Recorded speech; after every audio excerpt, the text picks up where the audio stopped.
Muito bom dia, família Soma. Tudo bem com vocês? Bênção do Senhor, mais uma semana. Aliás, um ano e uma semana.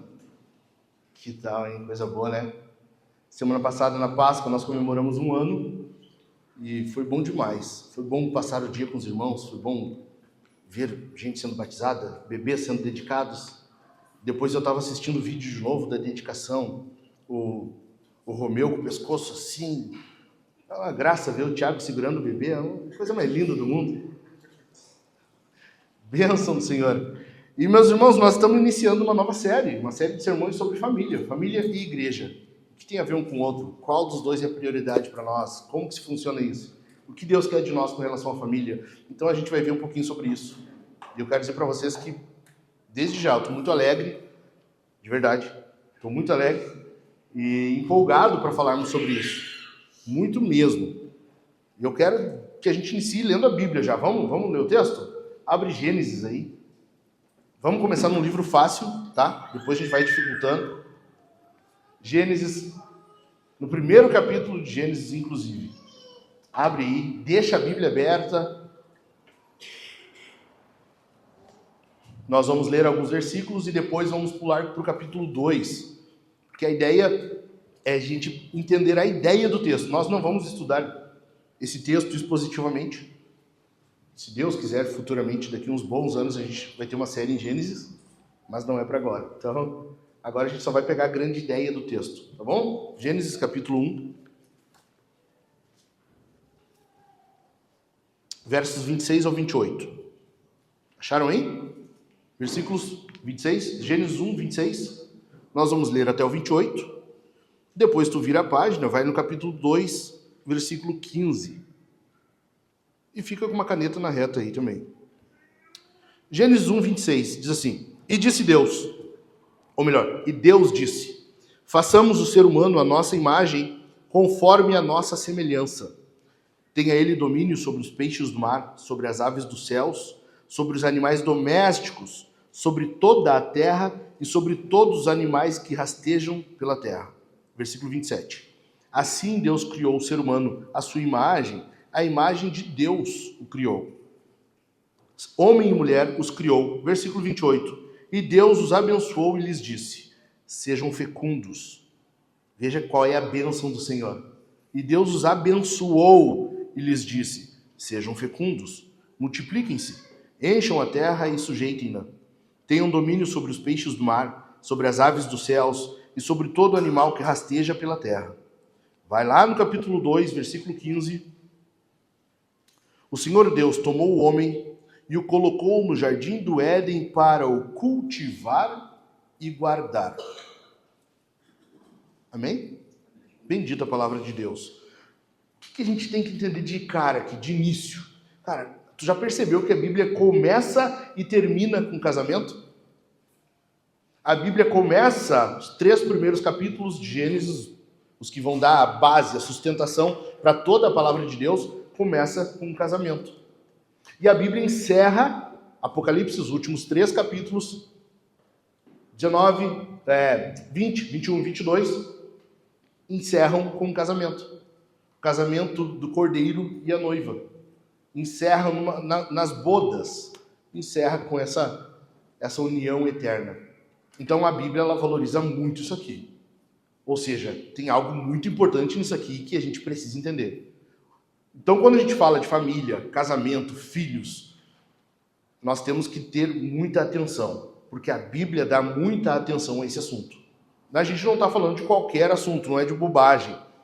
Então, por causa disso é que nós valorizamos muito a família. Eu não sei se vocês reparam, quem está nos visitando, mas a gente ama criança, né? É uma bênção complicada, mas a gente ama criança. Essa semana nós descobrimos mais irmãs grávidas aí. Estamos com 3 grávidas agora na igreja. Uma igreja com 9 mulheres, tem 3 grávidas. Isso é bênção do Senhor. Alguns acham que é sem noção, mas fazer o quê? Nós acreditamos que filhos são bênção, então nós aceitamos de bom grado aquilo que o Senhor nos envia. Nós recebemos do Senhor aquilo que Ele quer nos enviar. Vocês sempre perguntaram para nós, tá, agora fecharam a fábrica. Sempre aquela perguntinha, né? Agora fechou a fábrica. Eu disse, não, por quê? Mas por que isso? Eu estou aberto para o que o Senhor quiser me mandar. Quanto o Senhor quiser me mandar, eu estou disposto a receber. E por causa disso a gente tem aí alguns problemas, né? O Dani, por exemplo, o Daniel, ele e o Francisco agora estão com um problemão. Eles precisam de um carro de 7 lugares. É um bom problema. Você tem que ir a casa agora de um carro de 7 lugares, porque ou vão ter que comprar um engate reboque, botar um reboque ali, botar umas almofadas, a criança soltinha ali, cheia de almofada na volta, não sei, tem que dar um jeito. O certo é que eles vão ter que ir a casa de alguma coisa. Nós temos valorizado a família, e só que às vezes a gente descuida algumas coisas. Porque a família, hoje em dia, ela tem sido muito atacada. Vocês percebem isso? A família sofre muito ataque hoje da cultura, do mundo, as ideologias. A gente vê toda espécie de ataques contra a família. E nós vemos muita família também conturbada. É ou não é? Cara, qual de nós não tem na própria família, nos parentes, um vizinho? Tu conhece alguém que tem uma família disfuncional aí, é uma família em crise, uma família que está à beira do colapso, ou então beirando o divórcio? Nós vemos isso direto, nós vivemos uma época de crise familiar.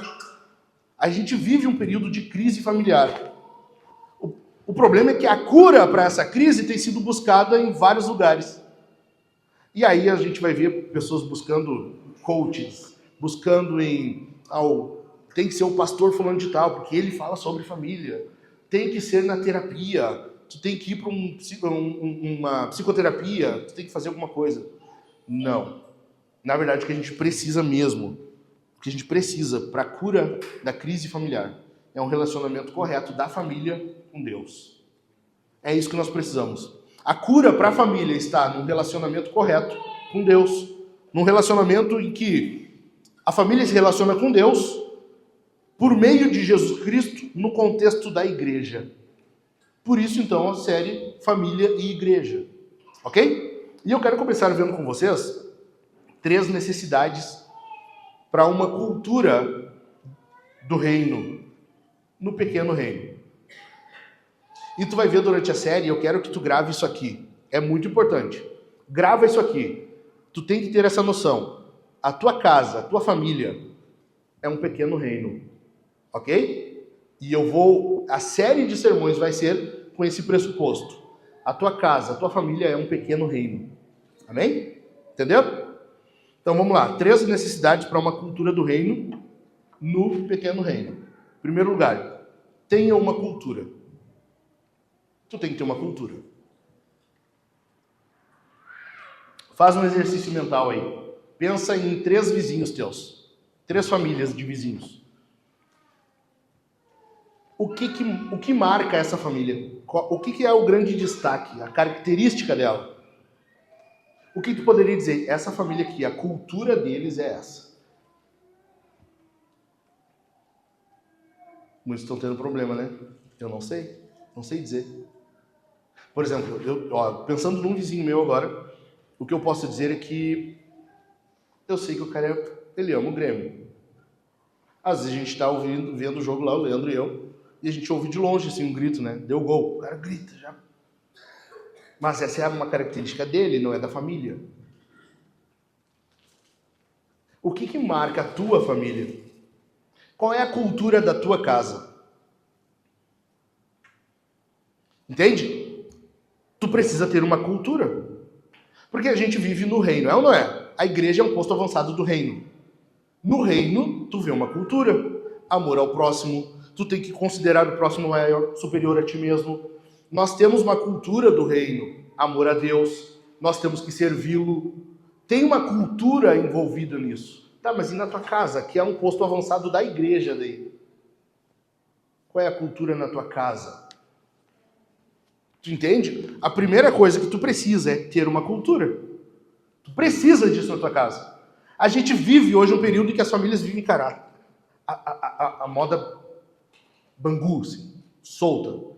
Ninguém se preocupa, não há um foco, sabe? E quando a Bíblia está falando aqui para Adão, gente, um parênteses só. Em algum momento vocês vão ver que eu vou dar sabe? Assim, e eu vou fazer uma cara feia. Não se preocupem. Alguns vão achar que é o poder. Não é poder. Outros vão achar que está incorporado. Também não é isso. É só uma dor nas costas, tá? Na semana eu tive um mau jeito. Ainda tá dando umas fisgadas. Vai orando por mim aí. O que a Bíblia está dizendo para Adão aqui? Versículo 15 do capítulo 2 que nós lemos. O Senhor tomou o homem e o colocou no jardim do Éden. Tá vendo? O homem não estava, ele não foi criado no jardim. Deus pegou ele e o colocou no jardim. Quando eu falo mais alto, tá dando É só eu que estou ouvindo? É? Ah, então tá. Vai ajeitando aí. Deus pega o homem e coloca ele no jardim. Para quê? Para quê? Oi? Cultivar e guardar. Se não tivesse Adão lá, não aconteceria isso no jardim. Tu percebe que Deus coloca ele com um objetivo. O homem, a imagem de Deus, foi colocado lá para que houvesse ordem, cultivo e cuidado. O homem foi colocado lá para cultivar. O termo cultivar aqui é um termo que envolve o cultivo, tá? Plantação, mas é mais do que isso. Envolve criar cultura. O termo cultura nosso no português vem disso, de cultivar, tá? Então, envolve o serviço, envolve criação. Por isso que nós temos hoje aparelhos tecnológicos, isso é bom, cara. Isso demonstra o domínio do homem sobre a criação. É bom. É bom isso. Mas o que Deus está dizendo aqui é para Adão tu tem que cultivar e guardar. Cria cultura. Na tua casa, tu cria cultura. Tu precisa ter uma cultura da tua família na tua casa. Desse pequeno reino. Tu precisa ter uma cultura. Isso envolve trabalho físico ou mental. Envolve tu criar uma cultura dentro de casa. Hoje a gente vive um tempo em que as famílias não têm uma cultura. Cada um faz o que quer a cada momento. Não, sabe? É uma coisa bagunçada. É uma coisa sem sentido. Literalmente é um caos. Não tem ordem. Não tem cultura. Tu entende isso? Nós estamos sendo chamados aqui a ter uma cultura. Então a primeira coisa que tu precisa agora, de hoje em diante, é começar a pensar: qual a cultura da minha casa? Qual é a grande marca da minha casa? O que as pessoas olham de fora e eles veem em nós? Qual é a grande cultura que nós temos em casa? E hoje vocês precisam almoçar conversando sobre isso. Quando vocês forem comer hoje um churrasco na casa do pai e da mãe, sabe? Vocês vão indo para lá, já vão conversando. E aí, qual é a nossa cultura? O que a gente faz? O que a gente precisa fazer? O que a gente tem que parar de fazer? Porque muitos aí têm a cultura do caos, né? Da briga. Os vizinhos só ouvem a gritaria. Só confusão. E aí? Vocês estão entendendo, gente? Tu precisa entender que uma família sem uma cultura está desobedecendo Gênesis 2,15. Presta atenção porque eu vou repetir. Uma família sem cultura está desobedecendo Gênesis 2, versículo 15. Tu entendeu? Está em desobediência, ou seja, está pecando. Por que isso? Por que tem que ser desse jeito? Por que Deus quis que fosse assim? E nós vamos lá no último livro agora do Antigo Testamento, vai lá, Malaquias, capítulo 2, e tu vai ver o porquê disso.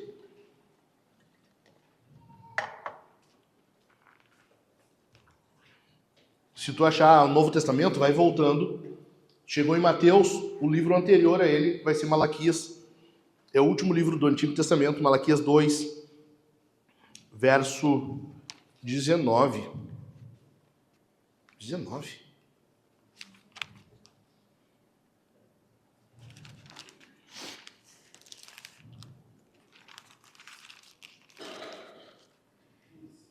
É o 15. Versículo 15, não 19. Acharam aí? Malaquias 2,15 diz assim: Não fez o Senhor somente um, mesmo que lhe sobrasse o Espírito? E por que somente um? Porque buscava uma descendência piedosa. Porque buscava uma descendência piedosa. Portanto, tenham cuidado para que ninguém seja infiel para com a mulher da sua mocidade. Deus criou, Deus colocou o homem no jardim, Deus deu uma mulher para ele, e Deus os abençoou e disse: sejam fecundos.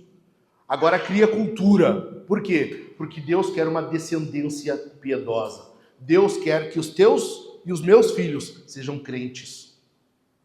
Deus fez tudo isso para que no fim nós tivéssemos uma descendência piedosa. Para que por meio dos nossos filhos o domínio de Deus na criação continuasse. Tu tá entendendo? Por isso tu tem que ter uma cultura. Por isso que é inadmissível famílias cristãs não ter uma cultura. Tu tem que ter uma cultura. Agora vamos para o segundo ponto. Ou melhor, antes disso, eu quero falar para ti 10 destruidores da cultura familiar. 10 destruidores. O que destrói uma cultura na família? Em primeiro lugar, o abandono. O abandono destrói. E a gente vive um período hoje, acho que nunca na história houve um período tanto que os caras saíssem para comprar cigarro, né? Nunca. Que os caras abandonaram tanto as famílias. Tá tão louca a coisa que às vezes a gente vê algumas mulheres agora abandonando. Mas, gente, a primeira coisa que destrói uma cultura é o abandono. Malaquias 2,15. Portanto, cuide para que ninguém seja infiel à mulher da sua mocidade. O abandono é o primeiro destruidor de uma cultura na família. Tu tem que cuidar disso aqui. Porque a cultura, o mundo, a influência da ideologia, a influência na internet vai querer a torto e a direito que tu abandone tua casa. Que tu largue de mão a tua casa e tu vai viver a tua vida, teus sonhos, vai buscar aquilo que tu quer, teus objetivos.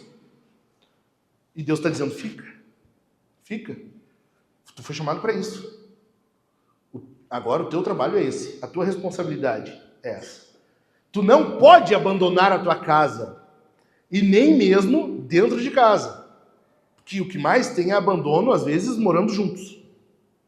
Pessoas que moram juntas, mas vidas divorciadas. Casais que vivem vidas divorciadas, separadas, afastadas. Já ocorreu o abandono.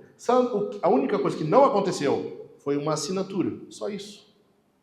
Algumas semanas atrás eu estava aconselhando um casal e eu disse a eles, vocês já estão tendo vida divorciada. É que vocês estão pensando que o divórcio é tu ir na frente do juiz ou no cartório e assinar o papel. Isso não é o divórcio, isso é só a chancela. Isso é só a confirmação do divórcio. O divórcio já está acontecendo. Vocês já estão tendo vidas separadas. A vida já está divorciada. Cada um tem os seus gostos, o marido tem o hobby dele, a mulher tem as amigas dela, cada um vive afastado, chega o fim de semana, ao invés de fazerem algo juntos, não, ele vai sair fazer as aventuras dele, ela vai para a casa da mãe e assim vive. Vidas divorciadas. O abandono é o primeiro destruidor da cultura de uma família. Em segundo lugar, a terceirização da educação. Terceirização da educação. Cara, o que mais tem hoje é pressão para que tu coloque os teus filhos numa creche, numa escolinha. É ou não é? Alguém que não passou por isso ainda? Acho que todas já passaram. Todos já passaram. Seguidamente as pessoas perguntam, tá, eles não vão na creche? Não vão na escolinha? Como se fosse essencial. Não é. O problema é quando isso se torna uma necessidade para o pai e a mãe. Não, eu tenho que botar numa creche, eu tenho que botar na escolinha. Eu tenho que. E daí tu terceiriza. Porque daí tu vê que o filho é um fardo que te impede de fazer o que realmente tu deveria estar fazendo. O filho passou a ser um problema, um empecilho. Eu tenho que botar na creche, senão não consigo. E aí tu complementa com o que tu quer. Eu preciso botar na creche, eu preciso botar na escolinha, senão eu não vou poder. E aí tu completa. Tu terceiriza a educação. Além disso, muitos hoje estão terceirizando para as telas. Terceiriza para as telas. Vocês nunca repararam? O Xande trabalha em restaurante. Vocês nunca cuidaram? Cuide, cara. Às vezes, quando for almoçar no restaurante, cuida. Faz um teste. Chega uns minutos antes. Espera um pouquinho para se servir. Talvez depois que tu terminou de comer, fica um pouquinho mais. Faz um teste. Cuida. Vai ter em algum momento algum casal que vai chegar com uma criança, vai botar na cadeirinha e para poder almoçar em paz, faz o quê? Dá o celular na frente.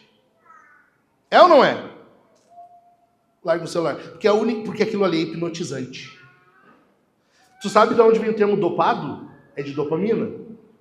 A criança ela recebe uma carga enorme de dopamina, a ponto de que ela fica dopada naquilo ali. É hipnotizante.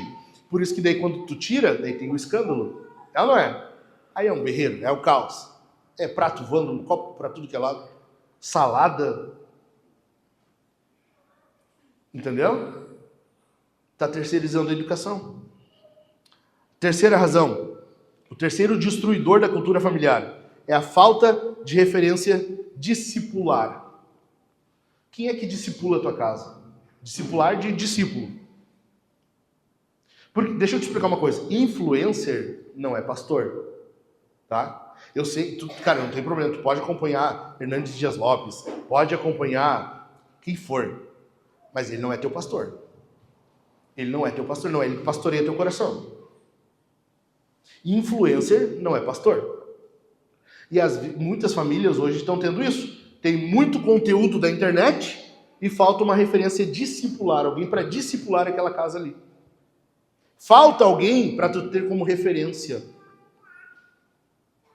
E aí afronta o que a Bíblia fala. Porque Paulo, quando diz assim, sede meus imitadores, ele está dizendo, olha para mim. Eu estou andando com vocês, olha para mim. Sede meus imitadores, como eu sou de Cristo. Nós temos que ter entre nós pessoas que imitem a Cristo, as quais nós possamos imitar. Entendeu? Em quarto lugar, o quarto destruidor da cultura familiar são muitas fontes, pouco filtro. E aí voltamos à internet. Tem muito conteúdo hoje. Cara, tu tá assistindo uma pregação de, vamos lá, Hernandes Dias Lopes de novo. Tio Nico, Nicodemos, tá assistindo coisa boa, amém, glória a Deus.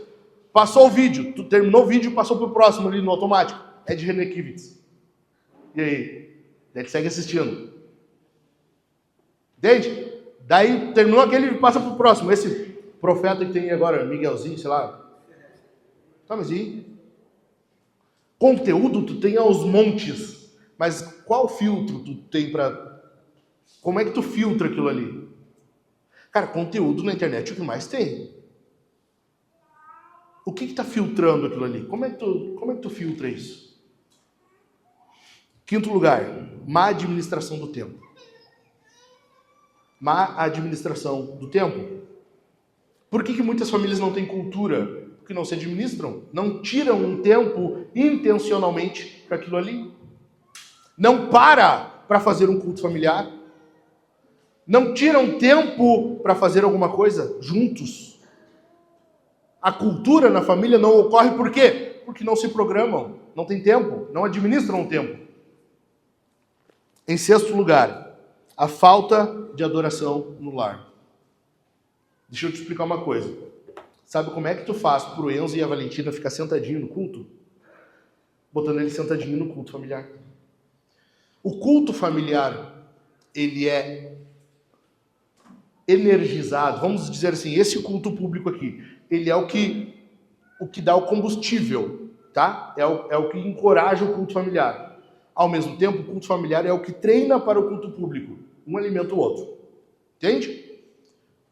Por que às vezes os filhos não param? Cara, porque tu não faz o culto em casa. Se faz, é de qualquer maneira.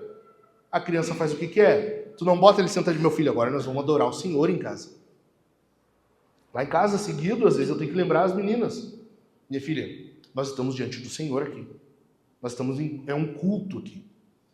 Agora não é hora da brincadeira, tu pode ficar sentadinho com um brinquedinho na mão, não tem problema. Seguido, elas estão com as bonecas, elas, filha, fica quietinha. As minhas netas não param quietas também. E aí, eu tenho que lembrar elas, filha, agora é a hora do culto. Nós estamos diante do Senhor. Tu entende que isso é intencional? Para a criança poder vir e parar quietinha aqui? Às vezes a criança para sentada, mas está crescendo e só com um brinquedo. Qual o momento em que tu vai pegar e dar uma Bíblia na mão dela? Cara, a Rebeca, ela tem 4 anos. Ela não sabe ler. Às vezes a gente diz, ó, Rebeca, é tu que lê. Ela inventa umas histórias assim. Jesus disse ao povo, e daí começa, sabe? Tá, cara, pelo menos ela está com a Bíblia na mão. A Bíblia dela é a mais rasurada que tem na casa. Mas ela está com uma Bíblia na mão. Ela sabe que no momento do culto é o momento de ter uma Bíblia na mão. Eu estou criando uma cultura. Você entende? Nós precisamos ter isso de forma intencional. O culto familiar em casa não é uma opção. Só que muitos hoje estão tratando como se fosse. Como se fosse uma opção. Vamos ver se der a gente faz. Ontem eu estava conversando com um pastor amigo meu, e nós estávamos conversando sobre isso, e eu estava explicando para ele, cara, o culto não é uma opção. O culto não é uma opção.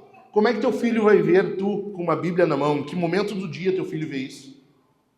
Em que momento teu filho vê tu lendo a palavra e tu derramando lágrimas pelo que tu está lendo ali? Em que momento teu filho vê isso? Ou em que momento teu filho vê uma pessoa apaixonada pela Escritura? Alguém que ama Jesus? Ou teu filho não vê?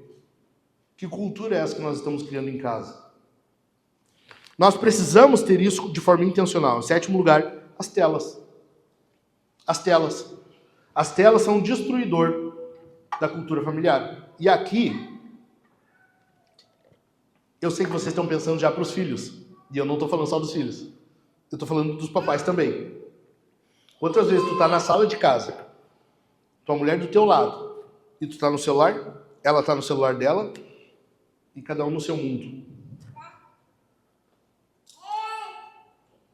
As telas são um destruidor da cultura. Não é que tu não pode mexer no celular em casa, não é isso. Mas, cara, o teu celular não é tua prioridade. O teu celular não é uma carne contigo. O teu celular não é a bênção do Senhor na tua vida. A herança do Senhor. Tem coisas mais importantes do que um smartphone na tua mão durante o dia. Tem que ter algum momento do dia em que tu prioriza, de fato, aquilo que é prioridade na tua casa. E tu larga a porcaria do telefone e deixa ele e vai atender o que de fato é prioridade. Entende? Em oitavo lugar, uma ambição imediatista. Vocês já pararam para pensar que hoje muitos estão se devotando ao trabalho? Eu preciso ganhar bem, eu preciso sustentar minha casa, eu preciso. E eu não estou dizendo que é ruim, só que tem que ter um limite. Faz um teste comigo, faz um teste. Qual é o teto? Tu já parou para pensar qual é o teto salarial? Ou tu nunca pensou assim, não, o máximo que eu preciso é isso aqui? Tu já parou para pensar que tu sempre estipula o mínimo? O mínimo que eu tenho que ganhar é isso aqui, é disso para mais. Mas nunca tem um máximo? Já pararam para pensar nisso? Por que nunca tem um máximo? Tu que tá ganhando 100 mil, 200 mil. Claro, ninguém ganha isso aqui, eu sei disso, mas enfim, vamos seguir sonhando. Deixa eu sonhar só. Tu ganha 50 mil e tu quer continuar ganhando mais. Tu nunca parou para pensar assim, cara, o que eu preciso para viver bem, eu e minha casa, é isso aqui. Eu não preciso de mais. Ou seja, vai ter um momento que eu vou parar. Eu vou parar. Eu ganho o suficiente? Tá, então eu vou parar. Agora é hora de eu cuidar da minha casa. Você já parou para pensar que tu nunca estipulou um máximo? Por quê? Por que não? E daí a gente vive num período hoje assim. As pessoas trabalham 16 horas. As pessoas trabalham muito mais do que precisa. Chega em casa, continua trabalhando. E a família vai ficando. E a família vai ficando. Entende?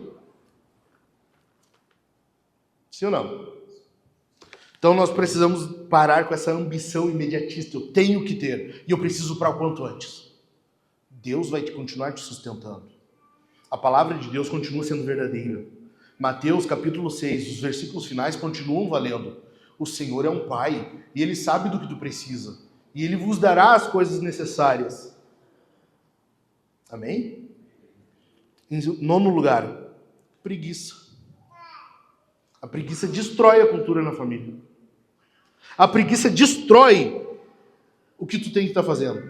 Então, por exemplo, quantas vezes tu tirou nesse mês, aí, no último mês, tu tirou tempo para vocês se dedicarem a estudar um capítulo da Bíblia? Vamos fazer um estudo? Vamos estudar um pouquinho? Vamos ler algum livro relacionado a esse texto? Vamos ler um comentário bíblico? Vamos entender melhor o que está falando aqui? a gente se contenta também com o culto familiar e acha que tá bom demais. É ou não é? Nossa, eu sou santo, cara. Se eu me espreguiçar para cima, Jesus me puxa. Porque eu sou muito santo. Eu faço culto familiar. Eu tenho que me espreguiçar para baixo. Jesus está quase me levando de tão santo que eu sou, porque eu leio 4 capítulos em casa todo dia com a minha família. Cara, esse é o mínimo. Esse é o mínimo que tu faz. Tu não está fazendo nada mais do que tua obrigação. É como Jesus falando aos discípulos, servo inútil, tu só fez o que te foi mandado. Só está fazendo o que te foi mandado, só isso. Não te vangloria, cara, não te orgulha por isso. É o básico.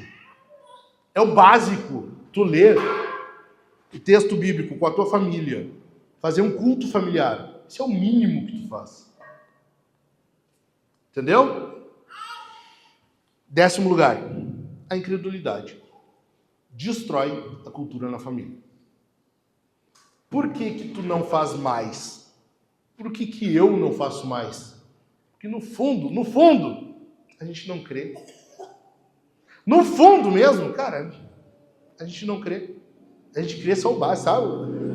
Eu creio o básico para dizer que creio. Vamos lá, tu crê em Deus? Não é retórica, pode responder. Tu crê em Deus? Tu crê que Deus fala com a gente? Ó, eu acredito em profecia, tá? Eu acredito em profecia. Mas a profecia, ela é incerta. Existem falsos profetas. Existem falsas profecias. Qual a maneira certa de saber que Deus está falando? Pela palavra. Então, isso aqui é a palavra de Deus, correto? Tu crê nisso? Tu crê nisso? Então, por que às vezes tu tá lendo isso aqui, tu tá assim,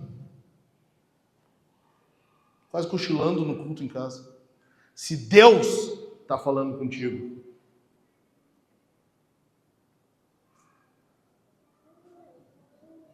Se o Senhor Deus do universo está falando com a gente aqui, por esse livro, por que a gente não lê mais, então? Cara, pensa comigo. Talvez sou eu que estou viajando. Talvez eu estou, sei lá. Pensa comigo. Deus, o Senhor Criador do universo, falando com a gente. Míseros humanos. E Deus está falando com a gente. Tu não vai parar para ouvir. Aí Deus falou, é isso aí. Não, Deus, fala mais, eu quero ouvir, continua.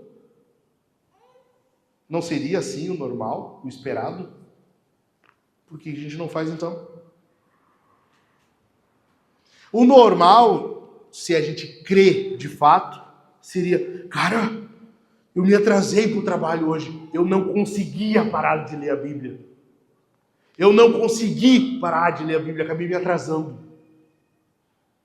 Cara, a gente começou a fazer o culto, nós iríamos ler os 4 capítulos, basicão ali.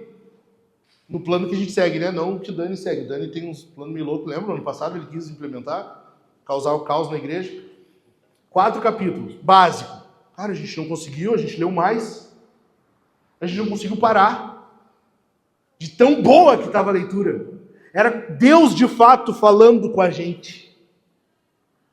Por que a gente não faz isso? Tu percebe como no fundo, a gente tem um pouquinho de incredulidade? Percebe ou não? No fundo, falando bem a real, abrindo o peito, a gente é incrédulo. A gente diz que crê porque a gente crê no basicão, só. A gente não vai além, a gente não quer mais. Se a Bíblia é, de fato, a palavra de Deus, cara, a gente se apega nisso aqui. E tu não larga mais. Segundo lugar, então, tenha uma cultura. Segundo lugar, tem uma cultura que beneficie a igreja. Vamos lá. O que é a igreja? Corpo de Cristo. Ou Paulo usa muito esse termo também quando ele vai falar em Efésios, capítulo 2. Santos. Família de Deus. Então a igreja é uma família também. Não é só um clichê que a gente fala aqui, tá? A igreja é uma família de Deus, a família da fé. A tua família, então, se tu é um salvo, se tu é convertido, se tu é cristão, a tua família, o núcleo familiar, o teu pequeno reino, tem que necessariamente estar ligado, conectado, de alguma forma, culturalmente, com a grande família. Ok? Partimos disso. Tem uma frase muito boa que eu gosto, que a autora diz assim: qualquer tentativa, presta atenção, qualquer tentativa de fortalecer a família sem fortalecer a igreja é contraproducente para os cristãos. Se tu faz qualquer coisa para o benefício da tua família, mas aquilo não terá benefício de alguma forma para a igreja, tu está sendo contraproducente. A ideia é o quê? A igreja é a família da fé, a família de Deus, para a qual as demais famílias se voltam. Então a igreja tem que ser servida pela minha e pela tua família. Tu entende? Não o contrário. É óbvio que a igreja serve. Isso que está acontecendo aqui agora é a igreja servindo as famílias. Vocês estão sendo alimentados, fortalecidos, para voltar para casa e durante a semana viver esse fortalecimento. Mas o principal é as famílias se voltam para a igreja e servem a igreja. Porque a igreja é a grande família, a família da fé. Não é a tua família, os pempenzinhos de Deus, e as outras se voltam para a tua família. Entende? Tu não é o Enzo e a Valentina de Deus. É a igreja. A igreja que é o centro na terra. A igreja é o povo ao qual agora Deus se relaciona. E nós nos relacionamos com esse povo. Porque nós fazemos parte, integrantes desse povo. Nossas famílias integram esse povo. Tu entende? Então não é o contrário. Primeiro minha família, depois a igreja. Não. Não. Primeiro a igreja. E a minha família pela igreja. Tu entendeu? Um exemplo. Se tu é pai, se tu é mãe, tu quer uma boa educação para os teus filhos? Sim. De preferência, tu vai buscar uma educação cristã, correto? Sim? Para quê? Porque ele tem uma boa formação? Seja um bom médico? Seja um bom profissional? Sim? Não. Em última instância, não. Tu faz o culto familiar em casa? Sim ou não? Sim. Tu faz isso para que o teu filho tenha um bom comportamento na igreja? Seja bem comportadinho, senta, sabe, ajeitadinho, de preferência até com as perninhas juntinhas, assim. Sim ou não? É para isso? Não. Em última instância, não. Tu busca a melhor educação para os filhos. Tu faz o culto familiar em casa para que eles sejam, de fato, bons adoradores. Tu entendeu? Para que eles adorem na sua melhor forma, com a sua maior capacidade. Tudo que tu faz pelos filhos não é para que eles sejam um bom profissional, para que eles sejam um bom cidadão. Também, mas não é o principal. O principal é ele ser um bom adorador. E aonde que tem adoração? Na igreja. Amém? Nós precisamos ter a noção de que se tu faz qualquer educação com os teus filhos, se tu, cara, e tu tem que pensar na educação dos filhos. As escolas hoje estão um desastre. Tu faz o culto familiar, tu faz qualquer coisa pelos filhos, tu tem que saber que aquilo ali tem que beneficiar a igreja. Tem que ser assim. Porque a igreja é que é o povo de Deus, não a tua casa. Entendeu? Então, a família nuclear, o pequeno reino, tem que ser colocado a serviço da igreja. Por outro lado, a gente cai agora no outro extremo. O que a gente mais vê hoje? Não são igrejas recheadas de programação? As igrejas cheias de programação atrai, faz e acontece para quê? Para a pessoa se manter ali. Mas nesse meio tempo, o que está acontecendo? É culto dos adultos, é reunião dos adolescentes, é kids e nisso a família vai sendo separada. Lembra quando a gente iniciou o Kids? Antes ainda nas reuniões da plantação, eu havia explicado. Nós temos Kids. O Kids é uma opção. Ele é um recurso para o pai que está com o filho ali, um semi-capetinho assim, sabe? Tá treininho de capeta, sabe? Que daí não para quieto. Daí manda pro Kids. Sabe? Faz, vai. A ideia não é que o filho vá pro Kids. A ideia não é essa. A ideia é o filho contigo. A ideia é os filhos com os pais. O ideal é a família reunida sendo alimentada pela palavra. Tu entendeu? Nós temos um Kids como recurso. Por nós, se fosse o que a gente quer acabar com aquilo ali. A gente quer acabar com aquilo ali. Porque a família não pode agora, vindo para a igreja, o povo de Deus, a família da fé, chegar aqui e ser desmembrada. É pai para um lado, mãe para o outro, filho para o outro, adolescente para cá, criança para lá. Você entendeu? Não tem como. Dá uma olhada em Efésios capítulo 5 comigo.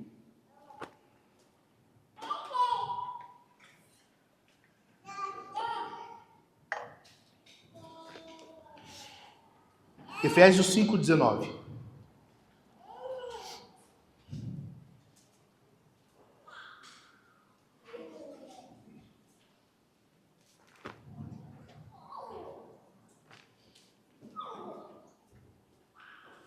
Achou aí?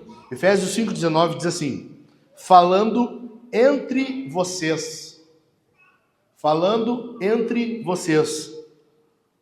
com salmos, hinos e cânticos espirituais, cantando e louvando com o coração ao Senhor.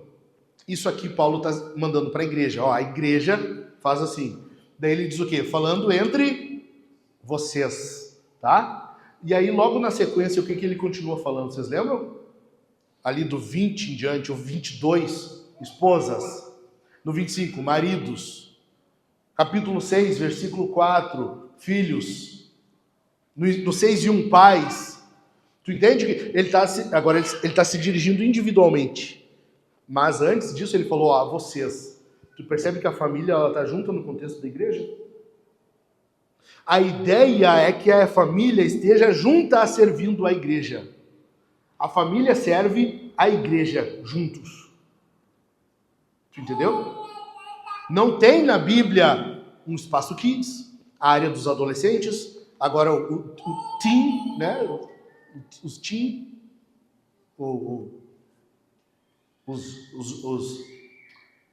os jovens solteiros, como é que é? Tem um nome, agora esqueci, cara. Enfim, não é nem adolescente, não é adulto. Daí fica naquele limbo ali, sabe? É um limbo. É um troço que não dá para entender, assim. Mas tem. É um departamento na igreja agora. E aí vai separando a família, vai desmembrando ela. Tá errado, gente. Entendeu? Então vamos lá. Como que a gente estabelece então uma cultura familiar que resiste às más influências externas? Como isso? Em primeiro lugar, a Bíblia precisa definir os valores e princípios na tua casa. Mas assim, não é só tu dizer. Não é dizer, aqui na minha casa a Bíblia é que... Não. É ser coerente com isso. A Bíblia define na tua casa. Isso quer dizer que em algum momento, quando estiver tendo uma discussão, os dois precisam se calar. A tua vontade é falar, mas tu vai te calar. Porque 1 Pedro diz que o marido tem que tratar a mulher com discernimento, como o vaso mais frágil. Ao mesmo tempo, a mulher também não fica igual uma goteira de Provérbios. Sabe? Não, se cala, porque ela tem que ser submissa. Tu entende? O sonho das mulheres é ser igual a mulher de Provérbios. Provérbios 31? Não, a goteira. Cara, eu nunca vi. Como é que pode? Mas daí o homem também quer se crescer, né? Porque daí ele é a autoridade, ele é o que manda. Tá, mas não é assim, meu irmão. Na tua casa quem manda é a Bíblia, é Deus, não é tu. Tu recebeu a autoridade, mas a autoridade que tu recebeu não é tua. Ela vem de Jesus. Logo, tu tem que fazer tudo conforme Jesus faria. Entendeu? É difícil de dizer amém agora. Segundo lugar, desliga os aparelhos. Desliga essa porcaria de telefone. Desliga isso em algum momento. Não vai ser o dia inteiro. Entrou em casa agora o telefone desligado. Não, não é isso. Mas tem que ter algum momento no dia que tu larga isso de mão e tu te dedica à tua família. E vocês têm um tempo juntos para conversa. Tem muitos que não têm assunto para conversar mais. Não tem assunto. Vocês têm que ter um momento de conversa intencional. Agora esse momento aqui é um momento que nós temos que conversar. Agora nós vamos ter que achar um assunto de onde não tem, mas nós vamos conversar. Sabe? Nem que começa, será que chove? Começa assim. Terceiro lugar, coloque os filhos para trabalhar. Cara, agora o Conselho Tutelar vem. Agora o Conselho Tutelar vem com tudo. Coloca os filhos para trabalhar. Tá, Gui? Trabalhar, se puxar. Cara, vocês já se deram conta que hoje os filhos raramente botam a mão em alguma coisa? Eu falei uma vez aqui, eu comecei lá em casa assim, minhas filhas terminavam de almoçar, ficava a mesa assim, que era uma maravilha, né? Prato sujo, talher sujo, copo sujo, às vezes virado. Parecia que tinha acontecido uma guerra ali. Daí eu comecei, minha filha, tava bom o almoço? Sim. Que bom, né? E como é que ele parou no prato? Ah, a mamãe serviu. Oh, que bom, né? E no fogão, como é que foi? Surgiu a comida? Assim, não, a mamãe preparou. Ah, que coisa boa, né? Que bom. Ah, coisa boa. Como é que é o nome disso? Elas começaram a se ligar. Assim, é graça? Isso, é graça. Tu fez algo para merecer isso aí? Então, como é que é o nome? É graça. Tá, mas e a comida? Como é que ela veio parar dentro de casa? Como é que foi? Ah, Deus deu o dinheiro para o sustento. Isso. Como é que é o nome? É graça. E eu comecei perguntando, tá, e quem é que plantou? Como é que foi parar lá no chão, assim? Sabe? Eu fui perguntando, e fui indo. Até que daí no final eu perguntava isso. Depois de tanta graça, é muita graça, tu não pode pegar o prato e levar para a pia. É muito ruim, assim. Cai a bunda, cai a bundinha, assim, cai. Daí, aí começaram, entendeu? Daí, hoje já criou cultura. Elas terminam de comer, pegam o prato e levam. Leva pra pia. O mínimo, cara, bota os teus filhos a trabalhar. Meu filho, tava bom o almoço? Tá bom. Então, por favor. Tu não consegue lavar teu pratinho ainda? Não tem problema. Mas tu vai levar pra pia. Até que tu consiga lavar. Já consegue segurar um pratinho com uma mão só, sem derrubar e quebrar? Então agora tu pode lavar também. Bota os teus filhos para trabalhar. Eles têm que saber que eles têm um papel na casa. Eles têm algo a desenvolver, a contribuir. Tu tem que envolvê-los nas atividades do dia a dia. Cara, Deus me destinou a ser pai de menina, né? Eu só tenho menina. Acho que eu nunca vou ter a experiência de ser pai de menino. Tá bom também, Deus moldou meu coração. Hoje eu tenho um coração extremamente macio. Vocês podem ver. O coração é uma beleza. Já foi pior. E eu ficava com um dozinho. A Su chamava as gurias. Ó, aqui, ó. Essas meias aqui, quem vai estender? Vocês. Ai, o coração do pai já... Tadinha. Exploração infantil. Daí um dia a Su explicou. Não, ela tem que saber como é que é. Ela vai ser dona de casa um dia. Ela vai ter a casa dela. Ela tem que começar a aprender já. Sabe que é verdade. Daí eu comecei a contribuir com a exploração. É coisa mais boa. Façam isso. Coloquem os filhos para trabalhar. Em quarto lugar, crie rotinas e tradições. Cara, tu quer ter uma cultura familiar? Cria uma rotina. A rotina é a melhor amiga dos pais e mães cristãos. É a melhor coisa. Cria rotina. Mas cria tradições também. A tua família tem que ter alguma coisa que teus filhos vão crescer e vão dizer, na casa dos meus pais era desse jeito. Todo ano, tal coisa. Lá em casa a gente tem algumas tradições. Por exemplo, sempre que a gente começa a leitura bíblica, sempre em janeiro, a gente passa Êxodo e a gente olha os 10 mandamentos. Sabe aquele filme de 10 mandamentos? Só os mais antigos, acho que vão lembrar. Era 2 fitas VHS.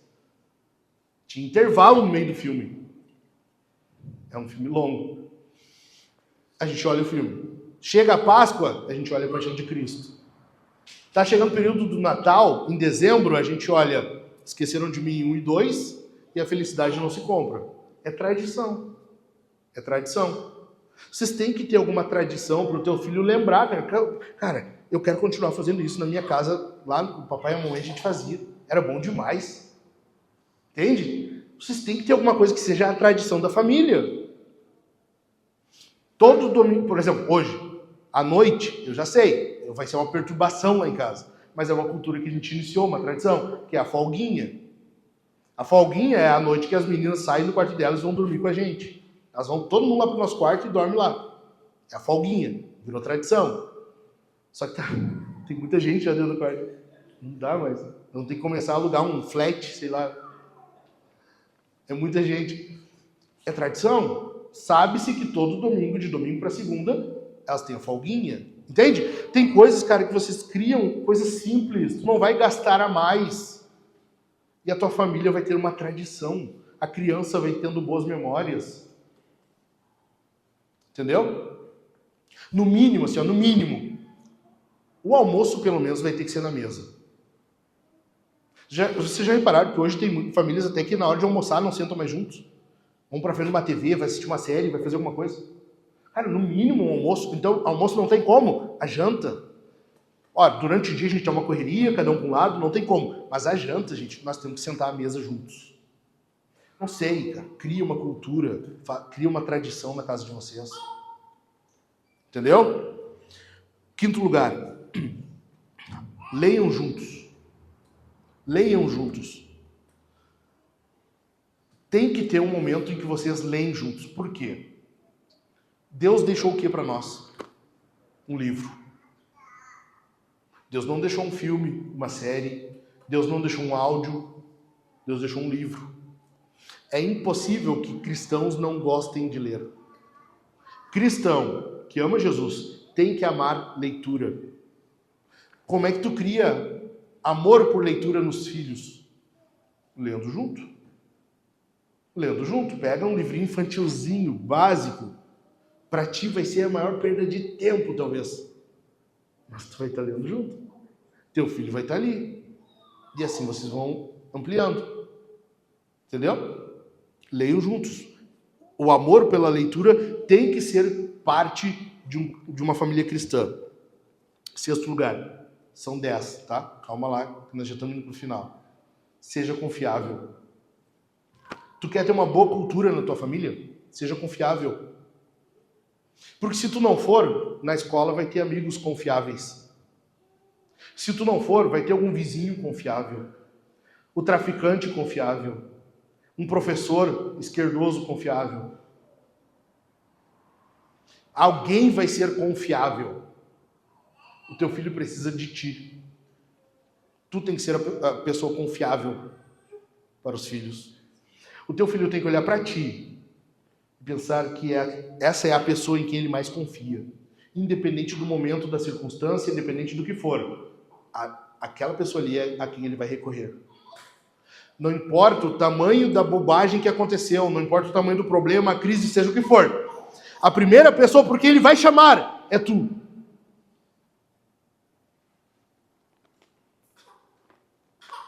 Amém? Sétimo lugar. Cultive a importância do outro. E aqui, de novo, cara, tu tem que entender que isso aqui tu tá apontando para onde? A família tá apontando para onde? Para a igreja. Para a família da fé. Tu tem que apontar a importância do outro. Se o papai não valoriza a mamãe na frente dos filhos, está errado. Se a mamãe não honra o papai na frente dos filhos, está errado. Tu tem que apontar para o outro, por quê? Porque é o coletivo. Não é a individualidade, é o coletivo. Na família é o todo. Por quê? Porque ela tem que aprender que na igreja também é assim. Tem que ser algo voltado para o outro. Na Bíblia a gente vê os dons é para o outro. O amor é ao próximo. Sempre é para o outro. Na família tem que ser assim. Tu aponta pro outro.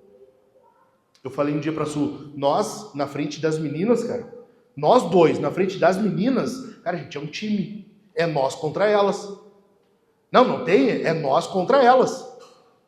A minha esposa exagerou, sei lá, errou. Cara, depois eu falo com ela. Na frente dos outros, respeita a mamãe. Honra a mamãe. Obedece a mamãe. Pede perdão pra mamãe. E vice-versa. Eu honro ela. A autoridade da minha esposa na casa, ela é fomentada por mim. Entendeu? Sim ou não? Amém? Em 8º lugar, faça o culto com ânimo. Cara, o cansaço faz parte. Tem dias que tu vai estar cansado. Vai ter um dia que tu vai precisar, como eu, a semana, por vários dias, precisei de um café para fazer o culto. Minha filha, faz um café pro papai porque tá complicado. De lá vai a Sofia fazer um café para mim. Mas isso tem que ser exceção. O cansaço tem que ser a exceção. O culto na casa tu faz com ânimo. Tu faz com ânimo, tu faz com alegria. Teu filho precisa ver tu fazendo a leitura da Bíblia com ânimo. Com tesão. Entendeu? Em 9º lugar, seja intencional. Em tudo que tu fizer dentro de casa, tu tem que fazer com intenção. Tem que ser de forma intencional, pensando em alguma coisa. O bem da família, consequentemente o bem da igreja. Tu tem que fazer tudo de forma intencional. Tem que ter um porquê. Por que eu estou fazendo isso? Por que a gente vai fazer isso aqui? Por que a gente não vai fazer isso aqui? Qual é o teu porquê? A questão que tu tem que perguntar é, qual é o meu porquê? Por que eu estou fazendo isso? Tu entendeu? Porque Deus manda? Porque a palavra de Deus manda? Porque isso agrada a Deus? Ou porque eu quero? Ah, porque eu prefiro desse jeito. Qual é o teu porquê? Tu tem que responder isso para ti. Ok? Em último lugar, 10º lugar. Como que tu estabelece uma cultura familiar na casa? O pai, presta atenção aqui, homens. O pai estabelece a fé na casa. Josué 24:15.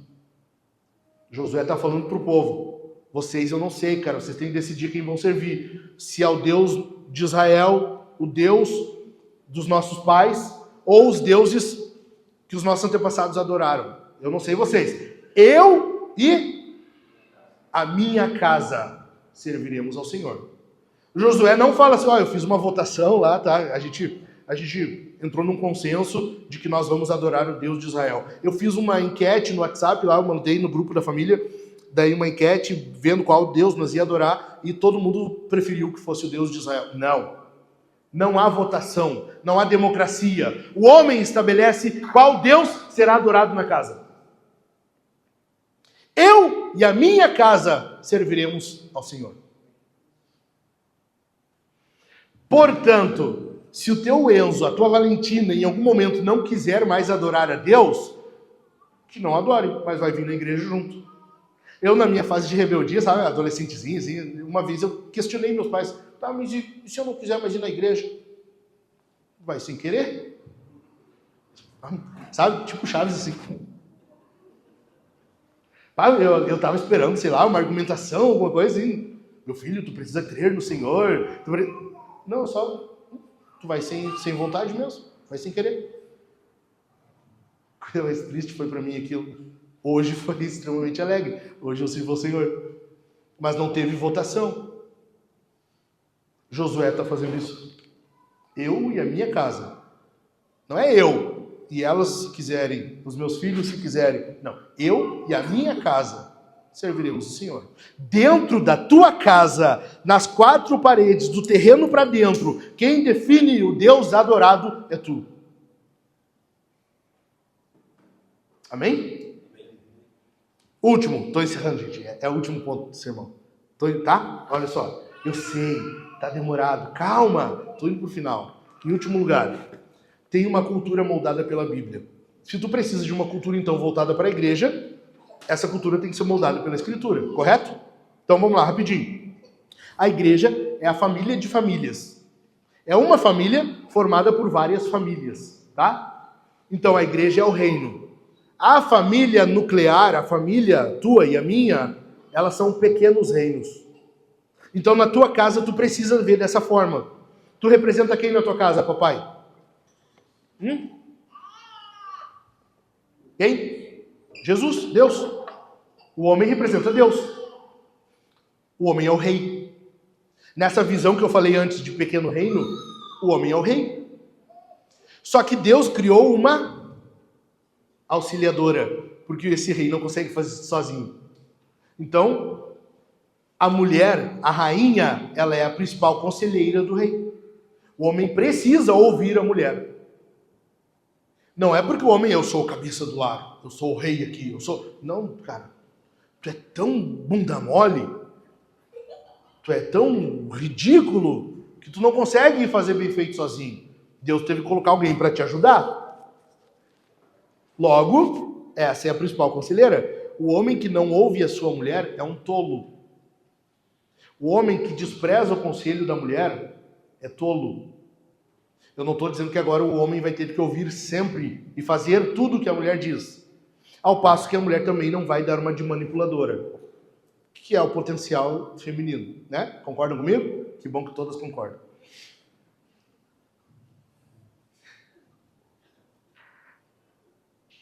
Logicamente, usando de sabedoria, o homem ouve a sua esposa. E a mulher, sabiamente, fala com o homem. Ela aconselha, ela sugere. E quando o homem não acata, ela respeita. Entendeu? Os filhos são os súditos do reino. É os que menos têm vontade própria. Coisa boa isso. Na minha casa era assim, quando eu era filho. Nem sempre eu fazia o que eu queria. Agora é a minha vez. Não, só um pouquinho, né? Vamos se respeitar. Quer ter vontade própria? Casa, vai ter teus filhos. Na minha casa agora quem manda sou eu. Coisa boa isso. É tão legal. Os filhos são súditos do reino. O que é isso? São pessoas que vão sendo moldadas para entender e aceitar, acatar essa cultura do reino. Ok? O que é um súdito? Cara, a pessoa não queria viver daquela forma, se mudava, ia para um outro país, para um outro reino. Simples. Estava vivendo ali, estava subordinado àquelas leis, àquele rei, àquelas ordens. Assim é na tua casa. Mora ali, as ordens do papai e a mamãe equivalem. A cultura do reino, de acordo com o papai e a mamãe entenderam, de acordo com a escritura. Amém? Sim ou não? Para finalizar, eu preciso que tu entenda isso aqui. Presta atenção só um pouquinho. Estou encerrando. Qual é a definição bíblica? Qual é a definição da palavra para os pais? A cultura do reino na casa, quando ela é seguida, obedecida e levada adiante, e será para ti, para os teus filhos e os filhos dos teus filhos. A bênção é para ti, para os teus filhos e os filhos dos teus filhos. Ou seja, a regra é, se tu obedecer a palavra, se tu criar uma cultura do reino na tua casa, os teus filhos seguirão o mesmo Deus que tu. Se tu seguir a palavra, se tu amar Jesus, criar uma cultura do reino, a regra é, os teus filhos serão crentes. A exceção é quando um filho se desvia, quando o filho abandona a fé. A regra, filho crente. A bênção é para ti, para os teus filhos e os filhos dos teus filhos. Bendito nosso Deus. Coisa boa, coisa boa. Isso é uma promessa bíblica. A Bíblia está dizendo, é para ti, para os teus filhos e os filhos dos teus filhos. Já parou para pensar que se tu valorizar isso aqui, cara, fica em pé. Se tu valorizar isso aqui, se tu amar Jesus, independente da circunstância, se tu obedecer isso aqui na tua casa, os teus filhos vão seguir os passos que tu está seguindo. Os teus filhos vão servir o mesmo Deus que tu serve. Os teus filhos vão amar o Deus que tu ama. Os teus filhos vão seguir na fé que tu tem. Isso aqui precisa te encorajar. Isso aqui precisa te encorajar para tu ter uma cultura do reino na tua casa. Só que tu ter uma cultura do reino implica em tu ser contracultural. Porque a cultura do mundo não vai admitir isso aí. É um problema. É uma afronta para o mundo tu seguir a palavra de Deus. É uma afronta para a cultura. Pais e mães que honram a Deus e criam seus filhos no temor do Senhor. Tu entendeu? Eu quero encerrar dizendo para ti, por que tu deve instruir teus filhos? Em primeiro lugar, porque é um mandamento de Deus. Deus te deu essa missão. Deus deu essa missão para os pais. Quem é que cria os filhos? Os pais. Efésios 6:4. Tratem de criar os filhos na disciplina e admoestação do Senhor. É os pais. Deus mandou. Em segundo lugar, porque Deus te deu tudo o que tu precisa para tu criar e instruir os filhos. A palavra de Deus. Tu já parou para pensar que tu não precisa da educação formal? Pô, mas o meu filho tem que terminar a faculdade. É bom, às vezes, mas não é algo essencial. Tu já parou para pensar que teu filho não precisa de uma terapia, um psicólogo? Ele não precisa de um treinamento, sei lá do quê? Tudo que tu precisa para que teu filho seja instruído e tema a Deus, tu tem na tua mão. Deus é tão gracioso comigo e contigo que tudo que tu precisa, Ele tem aqui, ó. Ele te deu na mão. Está na tua mão. Está na tua mão. 2 Timóteo 3, 16 e 17. Ou 15 ao 17. A palavra de Deus é suficiente. Ela é suficiente. Em terceiro lugar, ninguém tem a responsabilidade de educar os teus filhos. Essa responsabilidade é tua. Ela é tua. Não é do pastor, não é dos irmãos, não é da escola, não é da polícia. É tua. E por último, filhos sábios glorificam a Deus. Por isso que tu tem que instruir teus filhos. Tu quer filhos que glorifiquem a Deus? Eles precisam sair da tolice para a sabedoria. Lê Provérbios, tu vai ver, a criança é tola. A Bíblia fala, a criança é tola. Cabe aos pais ensinar a ela o caminho da sabedoria. Entendeu? A criança por si é tola. Não pense que teu filho é sábio. Não espere sabedoria do teu filho se tu não ensinar a ele. Não espere. Vamos orar? Pai, muito obrigado, Senhor, pela instrução bíblica. Obrigado pela tua palavra, Deus, que nos instrui, que nos ensina, que nos prepara, que nos molda. Obrigado, Deus, pela tua santa e bendita palavra, que nos mostra como nós precisamos, na nossa casa, de uma cultura do reino. Faz das nossas casas, Senhor, casas que sejam de fato pequenos reinos, pequenos ambientes em que o Senhor reina, que sejam pequenos reinos em que nós venhamos refletir o Senhor, que nós possamos, Senhor, dar testemunho do Senhor nas nossas casas. Ajuda-nos, Senhor, para que nós venhamos a ter um ambiente que aponta para a grande família, a família da fé. Faz com que as nossas famílias sejam famílias voltadas à igreja, famílias que sirvam à igreja, famílias que se dedicam à igreja. Em nome de Jesus eu te peço. Olha para nós, Deus, e capacita-nos para que venhamos ter casas, famílias bem estruturadas, fortalecidas no temor do Senhor. Nós não queremos famílias bem-sucedidas apenas. Nós não queremos um bom salário apenas. Nós não queremos uma boa casa, um bom carro apenas. Nós queremos famílias que te amem. Nós queremos filhos que sigam a fé que nós temos. Nós queremos umas famílias que sirvam a família da fé. Em nome de Jesus. Em nome de Jesus.